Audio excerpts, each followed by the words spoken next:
ശിരോവസ്ത്രം നിരോധിച്ച Palluruthy saint Rita school PTA president വിദ്വേഷ പ്രചാരണം നടത്തിയെന്ന പരാതി മുഖ്യമന്ത്രിയുടെ ഓഫീസ് പോലീസിന് കൈമാറി.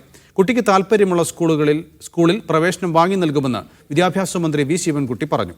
ഇടതുപക്ഷം ഭരിക്കുമ്പോഴാണ് ശിരോവസ്ത്രത്തിന്റെ പേരിൽ വിദ്യാർത്ഥിക്ക് പഠനം നിർത്തേണ്ടി വന്നതെന്ന് PK കുഞ്ഞാലിക്കുട്ടി ആരോപിച്ചു.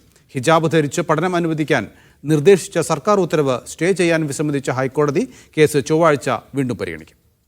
ശിരോവസ്ത്രവിലക്ക് വിവാദമായപ്പോൾ PTA പ്രസിഡന്റ് ജോഷി കൈതവളപ്പിൽ സാമൂഹ്യമാധ്യമങ്ങളിലൂടെ വിദ്വേഷ പ്രചാരണം നടത്തിയെന്നാണ് ആരോപണം. കാസടക്കമുള്ള തീവ്ര ക്രൈസ്തവ സംഘടനകളുടെ വിദ്വേഷം നിറഞ്ഞ പോസ്റ്റുകൾ ജോഷി പ്രചരിപ്പിച്ചിരുന്നു. ജോഷിക്കെതിരെ കേസെടുക്കണമെന്നാവശ്യപ്പെട്ട് PTA ഭാരവാഹി ജമീർ പള്ളുരുത്തിയാണ് മുഖ്യമന്ത്രിക്ക് പരാതി നൽകിയത്. പരാതിയിൽ തുടർ നടപടി സ്വീകരിക്കാൻ മുഖ്യമന്ത്രിയുടെ ഓഫീസ് പള്ളുരുത്തി പോലീസിന് നിർദ്ദേശം നൽകി. കുട്ടിക്ക് താൽപ്പര്യമുള്ള സ്കൂളിൽ പഠന സൗകര്യമൊരുക്കുമെന്ന് വിദ്യാഭ്യാസ മന്ത്രി വി ശിവൻകുട്ടി പറഞ്ഞു. ആ കുട്ടിക്ക് താല്പര്യമുണ്ടെങ്കിൽ കുട്ടി ഗവൺമെന്റിനെ സമീപിച്ചാൽ ആ കുട്ടി കേരളത്തിലെ ഏത് സ്കൂളിൽ വേണമെങ്കിലും പ്രത്യേക ഉത്തരവ് കൊടുത്ത് അഡ്മിഷൻ വാങ്ങിക്കൊടുക്കുന്നതാണ്.